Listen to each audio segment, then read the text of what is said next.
On the night of November 8th, 2018, my wife and I had been out to dinner, and about 9:30 the phone rang. I would say it's the phone call that no parent ever wants to hear.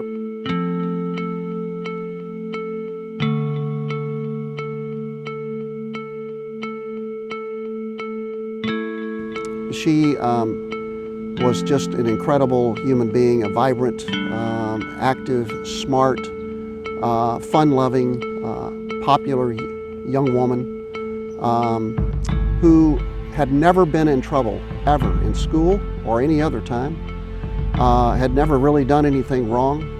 She was an outstanding student from elementary school through college. She graduated with honors from Cedarburg High School. She went to the University of Wisconsin, Milwaukee, and graduated with a degree in psychology. She did very well as a paralegal. She was a hard worker. She, was on her performance appraisals, always did quite well. I saw some of her work. She showed it to me, such as affidavits and briefs and legal research she did. And it didn't surprise me because she was very bright and very analytical. In high school, she was also very active in athletics. She was on the varsity women's soccer team. Cedarburg High School is known for its soccer program, and she was one of the leading scorers. And she was very popular. She was also involved in various activities, including charity type of things in high school. I distinctly remember at Christmas in 2017, had dinner with Beth Ann, my wife and I did, at a nice restaurant in Milwaukee, and she had fallen the day before, slipped on the ice. And she was carrying some gifts, and as she fell back on her right side, and she fractured 2 ribs around her side here, which if you've ever even been punched in a rib, you know how painful it is. And I said, well, are you taking something for it? And she said, yeah, they put me on a prescription painkiller. And I said, well, what is it? And it was one of the, Oxycontin or Oxycodone or Vicodin or something like that. And she said, yeah, it makes a lot of difference. If I didn't have that, I don't know how I would do it. And I said, well, don't take too many of those. You don't want to mess around. Those are opioids.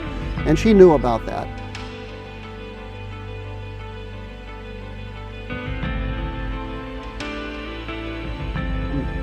My son, who lives in Houston, is married and has his wife and 2 grandsons, 5 and 3 of mine, wonderful boys. They were visiting around July 4th of 2018, and my daughter-in-law had lunch with Beth Ann or got together at some point along with Patty, and later told me before they went home that she was concerned about Beth Ann, that Beth Ann looked thin. She didn't look right in the face. She didn't act right. Her eyes didn't look right. And she actually told me that she said, I know this is unheard of in our family, no one, but could it be possible that she might be doing some drugs? And I said, I don't think so. But so there were little things that occurred in that time frame leading up to the fall of 2018 that were hints. Another hint was Beth Ann was totally self-sufficient with regard to money. I mentioned earlier that she was a saver. She never borrowed any money from me or her mother. Her mother did co-sign on her condo, but Beth Ann needed to borrow some money from me, telling me that she had overspent, that she'd gotten in a little bit of trouble on her spending, and that she needed some help. And of course, I came to her rescue and I gave her a couple of $1,000s. It was a loan, but I then later told her, don't worry about paying me back. Unbeknownst to me, she also borrowed about $2,000 or $3,000 from her mother. So in a span of time of a couple of months in that summer of 2018, she had borrowed maybe maybe as much as $6,000. For what? No one really picked up on that, although Patty and I were communicating a little bit more at this point about Beth Ann and becoming concerned as we moved into the fall of 2018. Right around Halloween, Beth Ann and I scheduled lunch. I met her downtown. It was a cool, very cold fall day for Milwaukee. She was dressed in a sweater and jeans and all, and she looked gorgeous. I didn't really notice it, but I was told later after she died that she had lost over 10 pounds, but she was in heavy clothes, so I didn't really notice it. I remember she was as happy as could be, that it was probably the best time that I had had with her in years. and we were talking about things. We were watching football, we were having a few beers, we had a great burger. We probably spent an hour, hour and a half there. And I remember there was something about her eyes that didn't quite seem right too, and I didn't pay much attention to it. And the other thing is she seemed very fidgety, you know, nervous, moving around, folding her arms, uncrossing her legs, crossing her legs, looking around. And that struck me more than anything, but I really didn't think much about it. Her mother and I communicated by phone within a week or two after that. And she was supposed to have dinner with her, which she frequently did on Sunday night, at her house. And Beth Ann was scheduled to go over there, and Patty was going to talk to her that night. And she told me that she was going to try and get inside of her and find out what was going on, because she was becoming increasingly concerned. And I said, "Do you want me to be there?" And she said, "No, not necessary." I think we were in somewhat denial, and that is partly what the guilt that I live with to this day. And I suspect I'm very hard on myself about this, but I suspect many other people have experienced this too.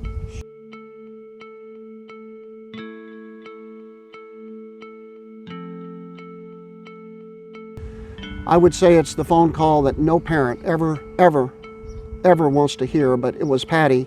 She was hysterical, and she said, "I'm at the hospital." Beth Ann collapsed in her apartment. When the paramedics got there, her heart had stopped.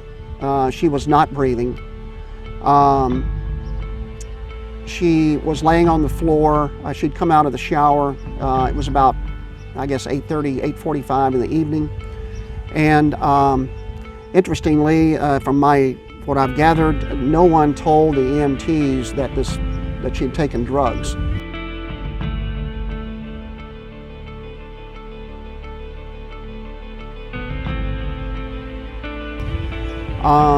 Anyway, she was revived by CPR. They got her heart started. Her heart stopped again on the way to the hospital. They revived her again. She had gone for, they estimated it, more than 6 minutes and maybe as long as 10 minutes without oxygen. A few moments later, the door opened just like in the movies, and out comes the doctor with the white coat and the stethoscope, and he puts his arm around us and takes us back to a conference room, and he proceeds to tell us that Beth Ann had suffered from an overdose compounded by, or at least asthma probably had something to do with it, making it worse, that it was cocaine, and there was also fentanyl, and it was a dangerous amount of fentanyl, and that she had suffered the loss of oxygen, for deprivation of oxygen for quite some time, and that he was very concerned about serious brain damage. You can imagine going from this wonderful young girl with a bright future, who maybe made a few missteps in the last 8 months of her life, to laying there on full life support, a ventilator, and is, for all intents and purposes, gone. We were told the outlook was not good. In fact, it was grim, but the neurologist would examine her the next morning. And of course, by then, relatives started arriving the next day. We had people come from all over the country. We had her friends there. The intensive care waiting room at St. Mary's was occupied by people from our family for the next 3 days. So at that point, the neurologist looked at her. I think that was Sunday, and then again Monday. There were two, and they also some other physicians. And they informed us that there was no sign of responsiveness, that she could not breathe on her own. Her heart was strong and still beating, though, and but she would have no consciousness whatsoever. She would not know our presence. She would never speak again. She would never move again.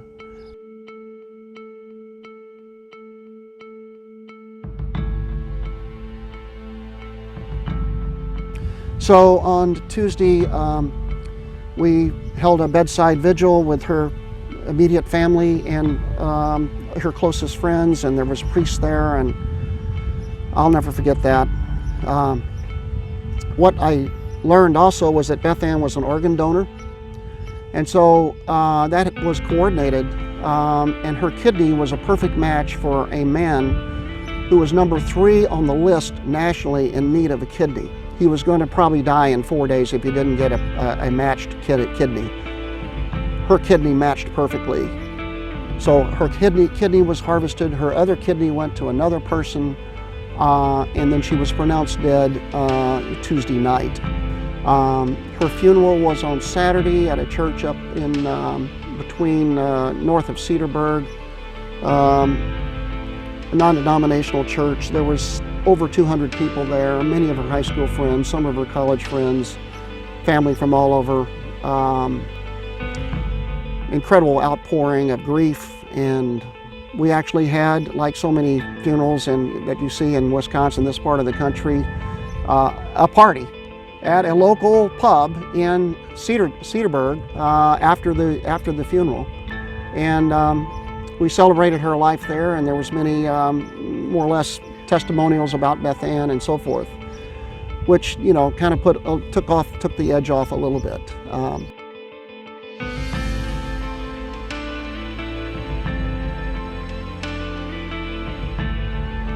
Fentanyl, which was in her system, and which the Milwaukee medical examiner told me that that's actually what killed her. And she probably had no idea that the fentanyl was there. But if you go and buy illicit drugs off the street from a drug dealer or whoever, you run the risk. You don't know what's in that, and you run the risk of it killing you. And that's exactly what happened to my daughter. And that's just tragic. Just tragic. And it'll happen again.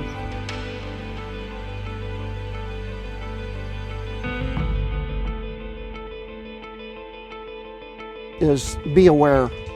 If you think there's a problem, deal with it head on. Seek help. And now the problem is, you always think of this as being, oh, these are teenagers doing drugs. No, my daughter was 34 years old.